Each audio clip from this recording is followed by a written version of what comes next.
Deus e ânima de Emma Jung. A ânima como ser natural. Essa é a segunda parte do livro. A representação dos seres elementares que habitam a água, o ar, a terra, o fogo, os animais e as plantas é antiquíssima e difundida em todo o planeta, como testemunha a mitologia, os contos de fada, o folclore e a poesia. Estes não apenas apresentam uma surpreendente semelhança entre si, mas também com as figuras dos sonhos e fantasias do homem moderno, concluindo-se daí que essas representações devem ter por base fatores mais ou menos constantes para que se expressem sempre e por toda parte de maneira semelhante. Como demonstrou a pesquisa da psicologia profunda, as imagens e as figuras que geram a capacidade da psique de criar espontaneamente mitos atuantes deve ser entendida não apenas como cópias e transposições de aparições externas, mas também como expressão de realidades psíquicas internas, de forma que elas possam ser vistas como uma espécie de autorrepresentação da psique. É natural, portanto, que se aplique esse ponto de vista às representações mencionadas acima. A seguir, investigaremos se e como a figura da ânima se encaixa nisso. Não me é possível expor aqui um panorama completo do assunto. Eu apenas introduzo alguns exemplos típicos e mesmo assim só examinarei mais pormenorizadamente aquelas características que parecem mais importantes para o meu questionamento. Dos incontáveis seres da natureza, tais como gigantes, anões, elfos, etc., eu só levei em consideração algumas devido ao seu sexo feminino e que, estando relacionadas com um homem, podiam ser consideradas personificações da ânima. Sabe-se que esta representa o componente feminino da personalidade do homem, mas ao mesmo tempo a imagem do ser feminino, que este de modo geral traz em si, em outras palavras, o arquétipo do feminino. É preciso que seja possível reconhecer traços nitidamente femininos nas formas em que a figura da ânima pode ser considerada. A estas dedicaremos especial atenção na esperança de, por meio delas, atingir uma visão aprofundada da natureza da ânima. Dentre todos os seres levados em conta para tal consideração, os mais apropriados são aqueles conhecidos de várias lendas e contos de fadas, tais como ninfas, virgens transformadas em cisnes, ou ondinas e fadas. Normalmente elas são de uma beleza arrebatadora, mas apenas meio humanas, tendo um rabo de peixe, como as sereias, ou metamorfoseando-se em ave, como as que se transformam em cisnes. Elas com frequência surgem de forma múltipla, especialmente em número de 3, assim como o ânimos indiferenciado também gosta de aparecer de forma múltipla. Esses seres, ou por serem provocantes ou pelo seu canto, atraem o homem a seu reino. Sereias, Lorelei, etc., onde ele desaparece para sempre. Então, o que é um traço muito significativo. Elas procuram prender o homem pelo amor para viver com ele em seu mundo, mas elas sempre estão ligadas a algo sinistro, a um tabu que não pode ser ultrapassado. Uma figura primordial, quase mística, a ser mencionada é da Virgem que se transforma em cisne. Ela goza de grande antiguidade e está difundida em todo o mundo. Muito provavelmente a versão literária mais antiga desse motivo é a narração de Pururavas e do Urvasi, transmitida por um dos mais antigos textos védicos, o Rig Veda, e de forma mais extensa e clara no Satabrahmana, que eu reproduzo aqui de forma algo abreviada. A ninfa Apsaras Urvasi amava Pururavas. Ela casou-se com ele sob a condição de que ele a abraçasse 3 vezes por dia, mas nunca tivesse relações com ela contra sua vontade e jamais aparecesse nu diante dela. Depois de ter vivido com ele muitos anos, ela ficou grávida, então os Gandharvos acharam que Urvasi já havia permanecido por tempo suficiente entre os homens e puseram-se a pensar numa maneira de provocar seu retorno. Ora, havia uma ovelha com 2 filhotes presa ao leito de Urvasi. Os Gandharvos roubaram-nos durante a noite. Eles roubaram os meus queridos, queixou-se ela, como se não houvesse um homem, um herói a meu lado. Quando Pururavas ouviu isso, pulou da cama nu como estava para perseguir os ladrões. Nesse instante, os Gandharvos produziram um raio de forma que Urvasi viu seu marido como se fosse dia claro. Com isso, portanto, uma das condições estabelecidas por ela foi desobedecida e, em consequência, quando Pururavas retornou, ela havia desaparecido. Desesperado, ele passou a percorrer o país na esperança de reencontrar Orvase. Um dia ele chegou a um lado de lótus, no qual aves aquáticas nadavam. Tratava-se, entretanto, de apsaras. E aquela que ele procurava encontrava-se entre elas. Ao ver Pururava, ela se mostrou a ele em forma humana. Ele então a reconheceu e implorou-lhe para que lhe falasse. Fique cruel e conversemos. Segredos não revelados não nos trarão alegria alguma. Ela respondeu: O que tenho eu para conversar com você? Eu me desvaneci como a aurora e sou tão difícil de agarrar como o vento. Volte para casa, Pururavas. Você não fez nada do que eu mandei para você. Eu sou muito difícil de agarrar. Volte para casa. Pururavas respondeu. Então seu amigo irá embora para longe para nunca mais voltar. Ele saltará para a morte ou os lobos selvagens o devorarão. Urvase a isso respondeu. Não tenha pressa, não morra, não deixe que os lobos selvagens o devorem. Não fique tão preocupado, não existe nenhum tipo de amizade com mulheres. O coração delas é como o das hienas. Não fique perturbado e volte para casa. Então, enquanto caminhei entre os mortais, eu comia diariamente um pouquinho de gordura dos sacrifícios e agora eu estou cheia. Ela, entretanto, teve compaixão e disse a ele que retornasse em um ano. Então ela seria dele por uma noite e então também nasceria o seu filho. Quando decorrido o prazo estabelecido, ele voltou ao mesmo lugar, havia lá um palácio dourado. Ordenaram-lhe que entrasse e sua esposa foi levada até ele. Na manhã seguinte, os Gandharvas permitiram-lhe concretizar um desejo e, seguindo o conselho de Urvasa, ele pediu permissão para tornar-se um deles, o que lhe foi concedido. Para que isso pudesse acontecer, ele teria antes que trazer uma oferenda. Para esse fim, os Gandharvas lhe deram uma panela com fogo. Ele a tomou e também seu filho, que no entretempo havia nascido, levando-o à sua aldeia. Ele então saiu em busca da madeira apropriada para o fogo sacrificial e, depois de tê-lo acendido, segundo a maneira prescrita pelos Gandharvas, tornou-se um deles. Essa lenda antiquíssima já denuncia alguns traços típicos que se repetem também nas versões posteriores surgidas em outros lugares. Um desses traços é que a ligação com um desses seres está atada a uma condição específica, cujo não cumprimento tem consequências fatais. A de nossa narrativa é a de que Pururava não podia ser visto nu por Urvase. Proibição semelhante pode ser encontrada na famosa história de Amor e Psique, só que lá é ao contrário, já que a Psique, que é a visão de seu marido divino, está proibida, enquanto Urvase não quer ver o homem Pururava nu, isto é, como ele é.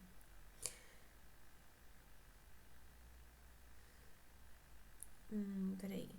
Só que lá é o contrário, já que é a psique, que é a visão de seu marido divino, está proibida, enquanto Urvase não quer ver o homem Pururava nu, isto é, como ele é. A desobediência à proibição, ainda que não intencional, tem por consequência o retorno da ninfa ao seu elemento. Quando ela diz que está cheia da pouca gordura sacrificial que ela comeu durante o tempo em que esteve com Pururava, parece querer dizer com isso que a realidade humana não a agrada.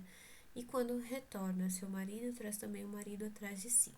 Fala-se, entretanto, de um filho que a desaparecida Orvase deu à luz e que Pururava leva para casa, de forma que, aparentemente, de sua ligação criou-se algo que tem seu lugar no âmbito humano, mas não se fica sabendo nada mais a respeito. Na relação entre Pururava e a ninfa celeste chama especialmente a atenção a diferença de seu comportamento. Enquanto ele se queixa da perda da amada, com sentimentos humanos, procura encontrá-la de novo, quer falar com ela, pelas palavras dela, fala ao ser da natureza sem alma, que julga a si mesmo quando diz que as mulheres têm coração de hiena. No que se refere ao significado da mulher cisne, a escola que concebia as imagens da mitologia como personificação de forças e fenômenos da natureza, via nela a névoa que flutua acima da água que, elevando-se, transforma-se em nuvens que então, como cisnes em voo, cortam o céu. Mesmo quando se considera essas figuras do ponto de vista psicológico, a comparação com névoa e nuvens não deixa de ser apropriada, pois os assim chamados conteúdos inconscientes, até onde não são ou quase não são conscientes, não têm forma fixa definida, podendo mudar indefinidamente, passar de uma para outra e transformar-se. Elas somente se tornam claras e reconhecíveis de maneira nítida quando emergem do inconsciente e são apreendidas pela consciência. De qualquer modo, só então pode-se dizer algo definido sobre elas. Não se deve pensar que o inconsciente não passa de um espaço real com conteúdos rigidamente delimitados, quase concretos. Isso é somente uma representação auxiliar para tornar inteligível o que não é explícito. Em visões hiponagógicas ou representações de conteúdos do inconsciente, figuras semelhantes a nuvens ocorrem com frequência como estágio inicial de algo que mais tarde assume forma definida. Goethe alude a algo semelhante quando deixa que Mefisto, em sua descrição do reino da mãe, diga a Fausto: foge do que surgiu, da riqueza de imagens desfeitas. Diverte-te com o que já não existe, como os cortejos de nuvens que o movimento desfaz. Agita a chave, mantém-na à distância. Do que está dito acima, pode-se muito bem concluir que o feminino representado pela ninfa Urvasi é ainda totalmente nebuloso e incorpóreo, já que viveu por longo tempo no âmbito humano, isto é, na consciência desperta, e poderia ter se realizado. Em suas palavras, abre aspas, desapareci como a aurora e sou difícil de agarrar como o vento. Fecha aspas. É sugerida igualmente a natureza insubstancial aérea do seu ser. Este corresponde, na verdade, a um espírito da natureza, dando aqui, no entanto, a impressão de uma irrealidade onírica. Além da irlandesa, o sonho de Ongus, atribuída ao século VIII, tem um caráter muito semelhante. Ongus, ele mesmo pertencente a uma raça mítica, viu em sonho uma menina de extraordinária beleza entrar em seus aposentos. Mas quando ele tentou segurá-la pela mão, ela desapareceu. Na noite seguinte, a menina voltou, dessa vez com uma harpa, na qual tocou para ele da maneira mais prodigiosa. E assim se passou todo um ano. E Ônibus ficou doente de saudade. O médico conhecia seu mal e por isso a menina foi procurada por todo o país, já que, segundo a declaração do médico, estava destinada a Ônibus. Por fim, constatou-se que ela era filha de um rei dos elfos e que tinha o costume de se transformar num cisne a cada 2 anos. Para encontrá-la, Oengus tinha de estar em certo lago num dia determinado. Quando chegou lá, ele viu 3 vezes 50 cisnes sobre a água, ligados em pares por correntes de prata. Oengus chamou pelo nome da amada de seus sonhos, que o reconheceu e estava disposta a chegar à margem se ele prometesse deixá-la retornar à água. Ele assentiu e ela foi até ele. Os dois se abraçaram e adormeceram sob a forma de 2 cisnes. Eles nadaram 3 vezes ao redor do lago para que assim a condição imposta por ela se cumprisse. E então voaram para a casa do pai de Ônibus. E lá cantaram tão maravilhosamente que todos os que os escutaram caíram num sono demorado que durou 3 dias. A partir de então, a mulher cisne ficou com Ônibus. Nessa narrativa, o caráter onírico está expresso de maneira especialmente clara. A circunstância de que a amada, ainda desconhecida dele, aparece pela primeira vez durante o sono, que ela, como está dito de maneira expressiva, está destinada a ele e a quem sem ela Oengus não pode viver, indica sem dúvida alguma a ânima, como sua outra metade. Ele a conquista ao cumprir a condição imposta por ela, deixando-a voltar à água ao menos por um certo tempo, transformando-se ele mesmo em cisne. Em outras palavras, ele tenta encontrá-la no elemento dela, no seu nível, com que ela se torna sua de modo permanente, um comportamento a ser comprovado também na relação com a ânima. O canto encantador dos 2 cisnes é a expressão de que os dois seres opostos e que, entretanto, pertencem um ao outro, foram unidos numa consonância harmônica, formando uma unidade. Uma forma mítico-arcaica muito diferente da mulher cisne é a valquíria nórdica. Esta tem esse nome porque, estando a serviço de Odin, acolhe os guerreiros caídos em batalha para levá-los ao Valhalla. Entretanto, sua função é também a de conceder a vitória ou a derrota, com que fica claro um parentesco com as Nornas, que tecem e cortam o fio do destino. Quando no Valhalla passa o chifre onde se bebe ao herói, cumpre, por outro lado, sua função usual de servidor. Entretanto, oferecer uma bebida é ao mesmo tempo um gesto significativo que expressa relação e solidariedade. Encontra-se frequentemente o motivo em que uma figura de ânima oferece ao homem uma taça, seja com uma bebida de amor, de encantamento, de metamorfose ou de morte. As valquírias são chamadas também de moças de desejo, às vezes como Brunhilde, Elas são amantes ou esposas de grandes heróis, a quem protegem e ajudam durante a batalha. Nesses seres semidivinos pode-se muito bem visualizar uma forma arquetípica da ânima, justamente uma ânima que corresponde a um homem selvagem, amante da luta.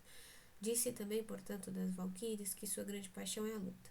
Elas, ao mesmo tempo, como é o caso também com a ânima, personificam o desejo e a ambição do homem, e até onde esta está voltada para a luta, aquilo que nele é feminino surge sempre uma forma guerreira. Normalmente as valquírias são pensadas como amazonas, mas elas também podem cortar o ar e a água e assumir a forma de cisne. Uma das mais antigas canções do Eda, a canção de Willand, é introduzida por um motivo de mulher cisne. Abri aspas. Do sul voavam moças pela floresta de Mirkved, as mulheres cisne incitando a batalha. Fecha aspas. Não, peraí. As mulheres cisne incitando a batalha para descansar. Elas pousaram na praia, tecendo para os filhos do sul linhos preciosos. Fecha aspas. A canção, na verdade, não diz, mas apenas dá a entender que Voland e seus irmãos, como acontece em outras narrativas semelhantes, roubaram as roupas de cisne das moças, de forma que elas tiveram que ficar com eles. Cada um dos 3 irmãos tomou uma moça para si. E assim, pousadas, elas passaram 7 invernos, mas o oitavo viveram com saúde. Viveram com saudade. No 9º, porém, a necessidade se separou. As moças desejavam voar por Mirkvid e as mulheres cisne queriam incitar a batalha.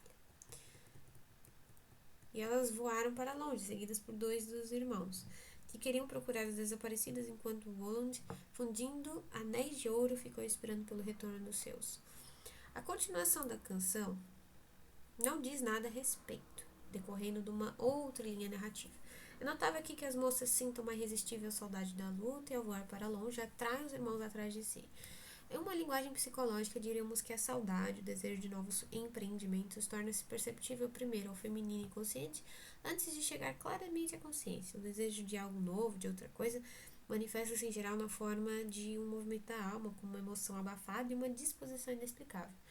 Quando estas, como na canção de Wieland e em muitas outras lendas, ganham expressão através de um ser feminino, isso quer dizer que os movimentos emocionais que ocorrem no inconsciente são transmitidos à consciência pela feminilidade do homem, pela ânima que as percebe. O processo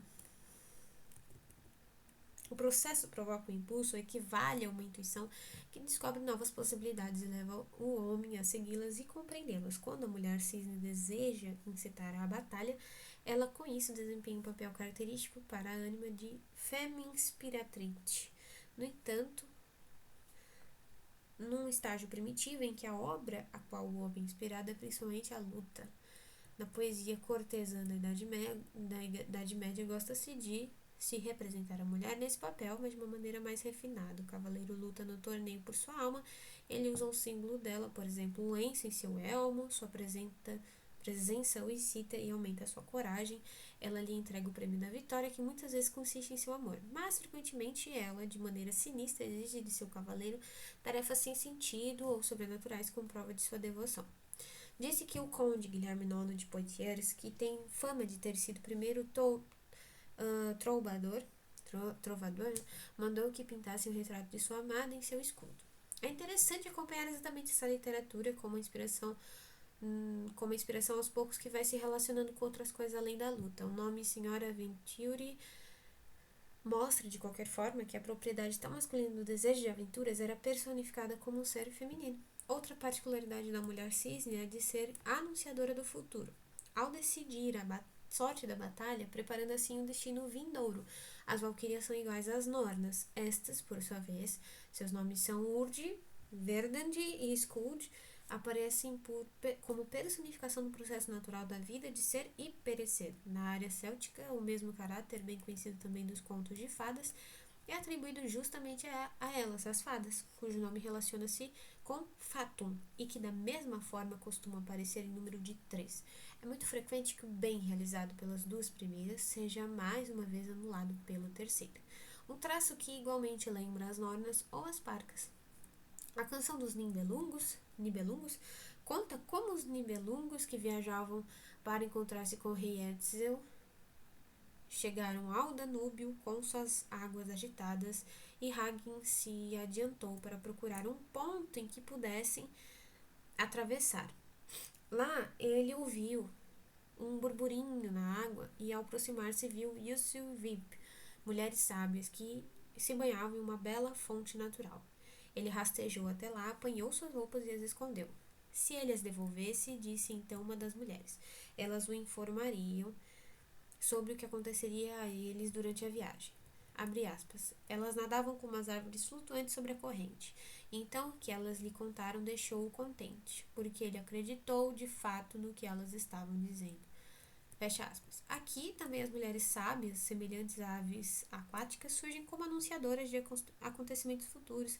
Sabe-se que os povos germânicos contribuíram à mulher e o dom da predição, graças ao que ela era tida em grande estima, até mesmo adorada. O próprio Odin deixou que uma vidente, Vala, lhe anunciasse o futuro. Tácito menciona uma adivinha Véleda, que gozava de grande autoridade em sua tribo, os Bructors, que sob Vespasiano foi levada a Roma como prisioneira, e Júlio César conta que entre os germanos era costume ultimar 3 famílias, Euros, Sortibus e Vaticitionibus declarant utrum prolierum comiti ex usu et nec ne. Seria bom se tivesse deixa eu clicar aqui para ver para traduzir para vocês na nota 40. É uma magofada que com outros nomes é chamada também de ninfa ou deusa ou dríade. Agora a gente está na página 60. Deixa eu voltar lá.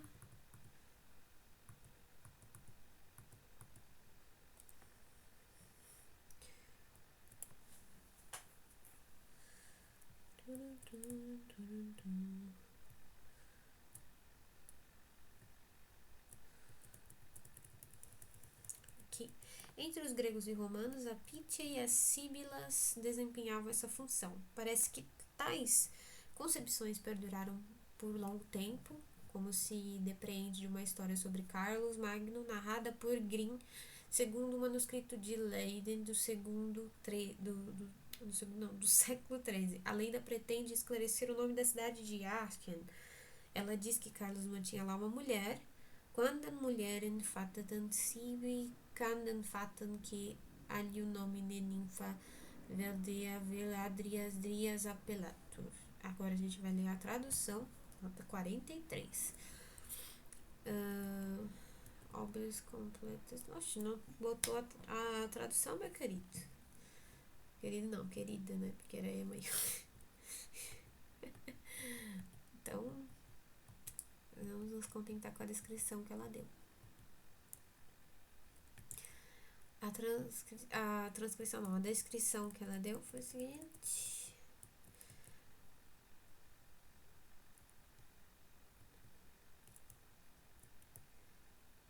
Cadê? Meu Deus. Aqui. Parece que tais concepções perduraram por longo tempo, como se depreende uma história sobre Carlos Magno, narrada por Grimm, segundo o manuscrito de Leiden do século XIII. A lenda pretende esclarecer o nome da cidade de Aachen. Mantinha relações com ele e ela vivia quando ele estava com ela e morria quando dela se afastava. Mantinha relações com ele e ela vivia quando ele estava com ela e morria quando ele dela se afastava. Que coisa interessante. Um dia, quando ele se deleitava com ela, um raio de sol caiu em sua boca e Carlos viu então que sobre sua língua havia um grão dourado. Ele mandou que este fosse retirado, com que a ninfa morreu e não mais retornou à vida. Essa ninfa lembra a misteriosa Aelia Laelia Crispis, de que Jung tratou em seu ensaio titulado Enigma de Bolonha. quando nos perguntamos por que é que o dom da visão e a arte da adivinhação são atribuídos sobretudo à mulher, pode-se responder que esta, em geral, está mais aberta em relação ao inconsciente que o homem.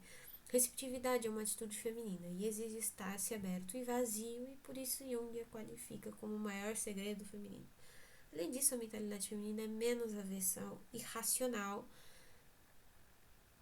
que a consciência racionalmente orientada do homem, que tem a tendência de negar tudo que não é razoável e que, por essa razão, com frequência se fecha o inconsciente. Platão, no Fedro, já criticava o posicionamento excessivamente racional, sobretudo em se tratando de amor, e valoriza o irracional, sim, a loucura, até onde essa possa ser um dom divino. Ele menciona várias de suas formas. Primeiro, a sabedoria oracular transmitida pela Pitya, que, por exemplo, dava conselhos para o bem do Estado. Além disso, ele observa, pois a pitonisa em Delfos e as sacerdotisas em Dodona prestaram a nossa ela de muitos e belos serviços em ocasiões especiais e públicas em estado de loucura, mas em estado consciente nenhum ou quase nenhum serviço. Segundo, o dom profético das sibilas que previam o futuro. Terceiro, o entusiasmo despertado pelas musas. Pitya, sibilas e musas são seres femininos que podem ser colocados lado a lado com as videntes nórdicas mencionadas acima, e suas declarações são de um tipo irracional, pela qual parece loucura quando encaradas sob o ponto de vista da razão ou do logos. Essas aptidões não são próprias apenas das mulheres. Sempre existiram videntes e profetas homens, mas eles são em virtude de uma atitude feminina receptiva que os torna receptivos às inspirações originadas além da consciência. Nossa, não sei não, viu? Acho que vamos parar por aqui. Mas não tô gostando desse rumo que tá tomando a descrição dela. Eu acho que ela chegou bem no ponto contrário, né? Porque me parece só uma consequência, na verdade, do homem ser um tipo mais sacerdotal, naturalmente, do que a mulher, né? O arquétipo do Animus, no caso. Ser um arquétipo mais espiritual, nesse sentido, e arrebatador do que o feminino. E então, essas formas de adivinhação não seriam muito precisas, elas seriam próprias formas do racional mesmo, da mente humana, da produção da mente humana, das ligações racionais, mas eu teria que pensar melhor sobre isso. Enquanto espiritual mesmo, né? É a consumação desse logos, ou seja, é um âmbito de transcendência, de culminação do racional, enquanto as ligações oníricas de divisão e ligações que levam a uma certa predição, na verdade seriam desdobramentos, uma tentativa de copiar, né, a transcendência do racional, de uma tentativa. Me parece isso, me parece mais isso do que falar uma coisa e depois, o homem mais expressado do nada, a mulher, na verdade, feminino, esse é só um detalhe feminino receptivo, né, do homem. Não me parece ser o caso, mas eu teria que ler um pouco mais e pensar um pouco mais nisso.